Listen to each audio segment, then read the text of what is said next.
Someone reaches across the table and takes a fry off your plate, just one, without asking. And something in you goes very still. It is not anger exactly. It is something quieter than that, something older. Your jaw tightens just slightly. You smile because you are supposed to smile. But inside, something small and important just got taken, and you felt every bit of it. Most people would call that possessive, oversensitive, maybe even a little strange. But what if it is not strange at all? What if that feeling is one of the most honest things about you? There is a version of you that makes total sense.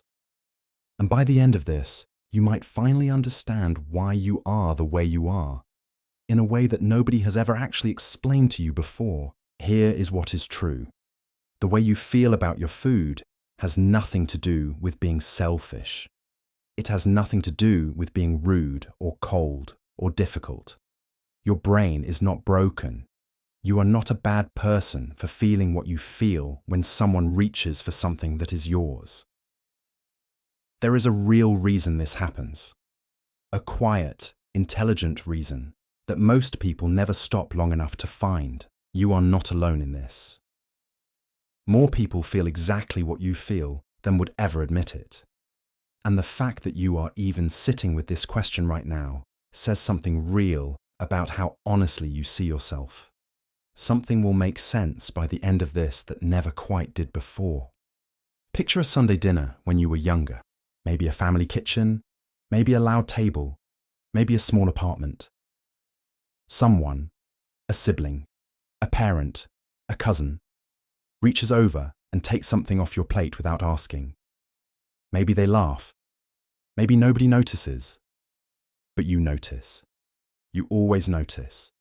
And you learn something in that moment without knowing you are learning it.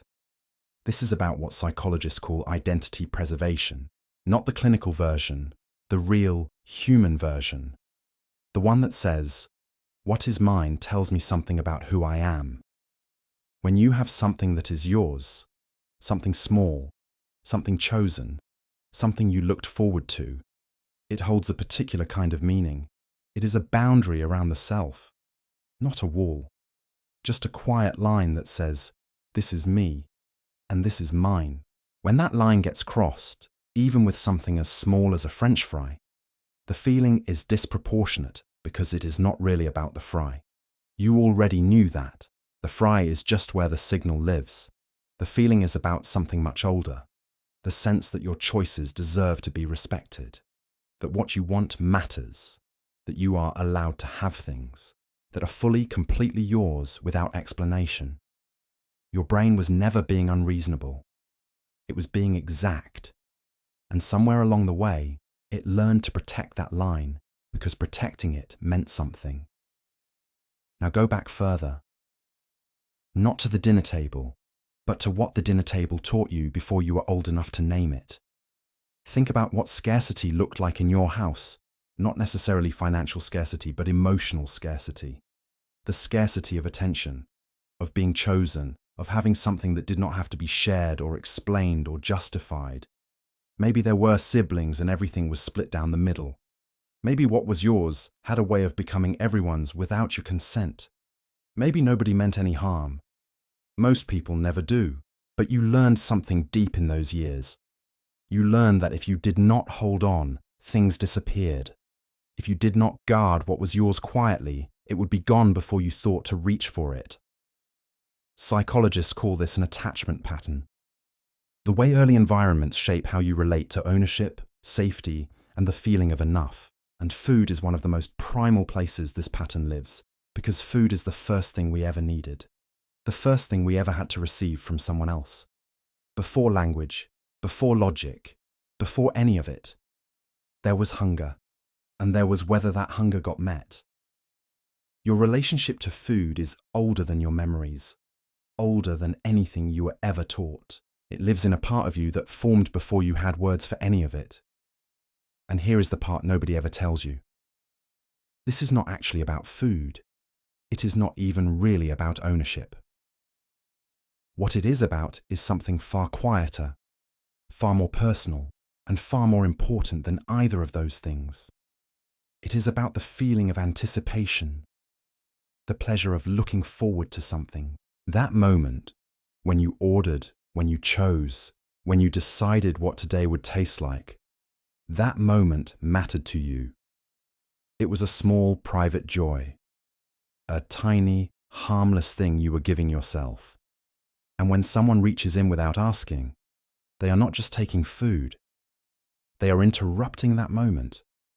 They are entering something that was not theirs to enter. Anticipation is one of the purest forms of emotional experience a human being can have. The brain lights up in preparation. It rehearses the pleasure before it arrives.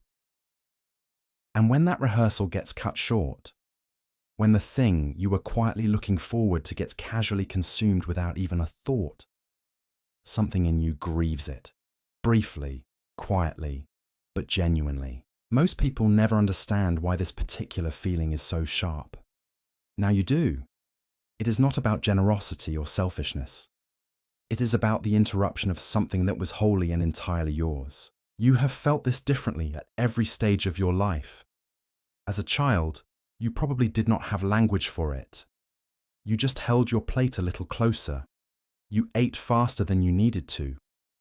You learned not to leave things unfinished on the table. As a teenager, it shifted. Maybe you became someone who ordered their own thing specifically so they would not have to share it, and felt faintly guilty about that without knowing why.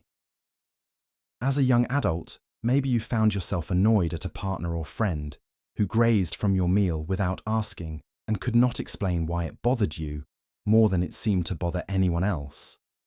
And now, right now, you still feel it. A small familiar tightening.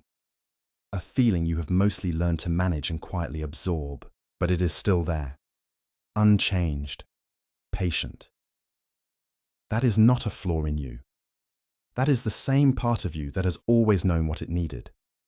What you are actually doing when you guard what is yours is something deeply intelligent. Your nervous system is regulating itself. It is creating a small, reliable pocket of safety in an unpredictable world. Think about what it feels like to sit down to a meal you have been looking forward to. Everything else might be uncertain. The day might have been hard. The people around you might be complicated.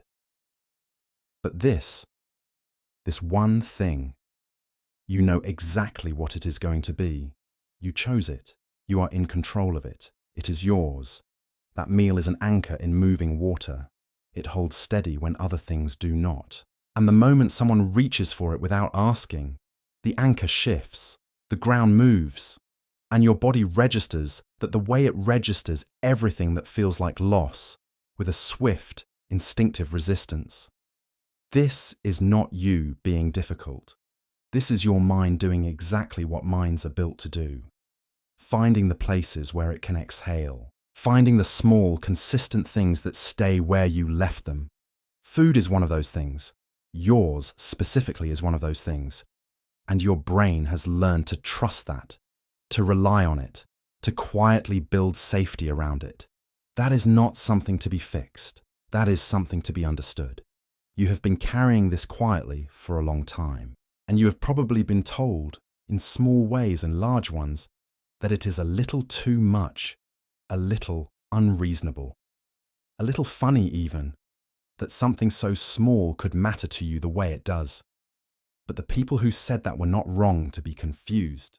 They just did not have the full picture. They did not know what they were actually looking at. What they were looking at was a person who feels things deeply and specifically. A person whose interior life is precise and detailed.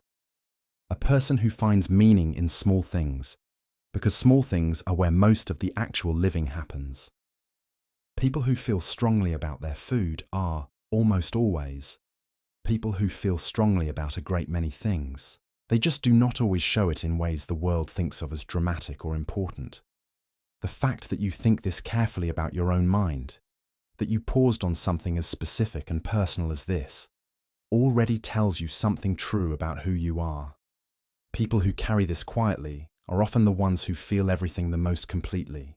The ones for whom a small joy is genuinely joyful and a small loss is genuinely felt, and the world is made of 1,000 specific, meaningful moments that most people pass right through. That is not a burden.